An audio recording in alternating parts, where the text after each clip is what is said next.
I'm Corbett Wall with USDA Livestock and Grain Market News, here with your weekly feeder and stocker cattle market summary for the week ending January the 4th, where once again receipts were just too light during this holiday week to really come to a trend. Had very little, if any, marketing during Christmas week on the outside of some replacement stock that were sold right at the end of the year for tax reasons. They had some specials in there. This week did have a few sales, auction sales, especially up in the northern plains, but in the southern plains, not too many. In the southeast, none, hardly at all. Texas had a decent direct movement this week, and where they did have sales, there was a higher undertone across the board. Didn't really see any that had any sales to speak of that had lower prices, but pretty much it looks like the feeder cattle market's taken off to a higher undertone. And where they did have lighter weight calves, some of those undertones were sharply higher. So it does appear that cattle are going to start off the year on a higher note here. But really, prices are just about the same as they were a year ago, maybe $2 or $3 more in spots, but I think next week when we see a big volume, going to be just about the same as they were a year ago. Next week is going to be probably, or annually, it is the largest auction movement of the year. So should have a huge week next week, and depending on how large that is or how light compared to what it usually is, it'll be a good precursor for how many feeder cattle are going to be marketed through auctions for 2013. So it'll be interesting to see how many cattle we have. We had some big sales this week on the few places that did have a sale. Ogallala, Nebraska had over 6,800 head of feeder cattle. In the 700 to 800 pound top quality steer group, they had 1,100 head there. They averaged 743 pounds and 153.46.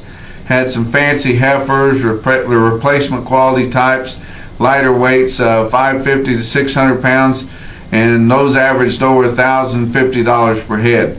So we're really starting out on a good note here. Most of the area, the major cattle production areas, have gotten good and cold, and the cattle do better whenever it's cold like that. It's not really heavy snows anywhere or impassable roads really, other than just maybe the night that it does snow.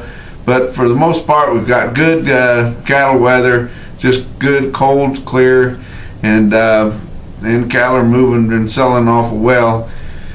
Fat cattle market this week was roughly 205 dressed, which is $3 higher than last week's light movement. Again, fairly light movement this week. Didn't really have as far as Friday afternoon, didn't have a live cash price that was really set upon. But you look at our fat cattle trading, it's a lot different than it used to be. We just don't have as much cash trade as we used to have. There's a lot of vertical integration in the industry. These new feed additives have changed that a lot, and as your cattle feeders don't have as much flexibility when they can ship those cattle, and they need a set date on what day those cattle are going to go. But through mandatory price reporting at USDA Market News, they did compile the information of how many cattle sold what marketing method. In the 5-area feeding region, only 27.8% of the cattle that were sold on a negotiated cash basis. The rest of them, the overwhelming majority of them, sold through some kind of a contract or formula pricing method. Iowa, Minnesota region by far had the most, as you would expect, due to their farmer feeders there, and they sold over 56% of their cattle on a cash basis. Texas, by far the least, had barely 10% of their volume of fed cattle sales that were some kind of a negotiated cash basis. Kansas had 27.4% and Nebraska about 38.9%. So that just gives you an idea how much the industry has changed in the last several years. And you think about just 5 years ago, about 50% of the cattle in the 5-area feeding region were sold on a cash basis, where now we're down, like I said, 27.8%.